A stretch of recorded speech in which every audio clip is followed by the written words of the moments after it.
I think they want a gunslinger, right? Like they want somebody with bite, as they were saying a couple weeks back, dating back to everything coming unlodged, if you will, with Kyle Dubas. But you're right. I mean, it's such a, sometimes just a victim of circumstance type situation where you even look at a guy like Mark Bergevin. Like I would like that fit quite a bit. It's somebody with a winning pedigree who's not afraid to make big time decisions. He wins a lot of his trades. Like I'm just very, very curious to see where they stand on the spectrum in terms of like, do we go somebody really, really hard nosed, or do we go for somebody more new wave? Because I agree with you. Like you played in this league and recently too. Like the type of player and the generation has definitely evolved. Like you gotta treat these guys a lot differently than say when you enter the NHL, right?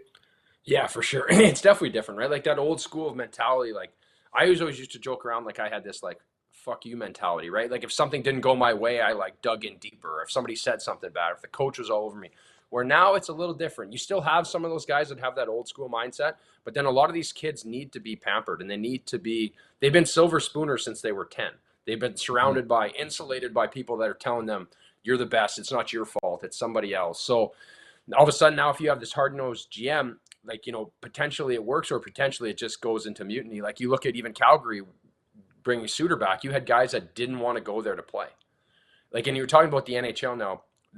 It's not as much as a privilege as it used to be anymore. A lot of these kids are a lot more entitled to it, Oh yeah. which is wild to me because the way I was so grateful to be there and fortunate. But it's a different time and a different era, and you need to manage that.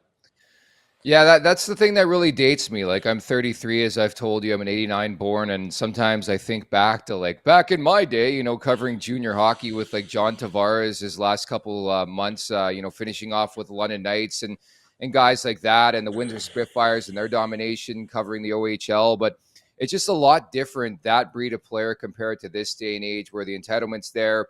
I think it's a lot different too, and you can speak to this. You enter the league, you have a good year. Within year two, you're getting that big fat ticket.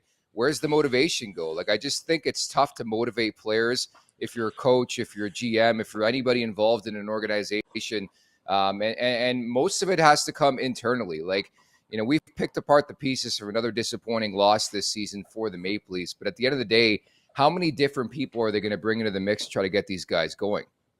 Yeah, and I think that starts early with development. What I found in some of the teams I've played in that had better structure, better culture, it starts when the kids are drafted, when they're coming into rookie camps and they're coming into development, is being able to set that tone of this is the way things are run in this organization. And if you want to be part of this, instead of being like, hey, you're a high draft pick, here's the keys to the castle. And I think that's something that's gone on now for a while where these, your Austin Matthews, your Nylanders, these guys are drafted so high and they're anointed as soon as they're drafted.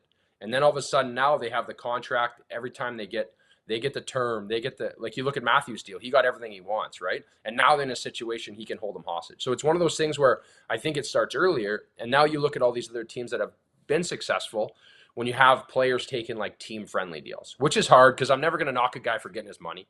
But at the No, same yeah. time, I think that culture, if it can start earlier when you're in the system, it kind of breeds that winning success.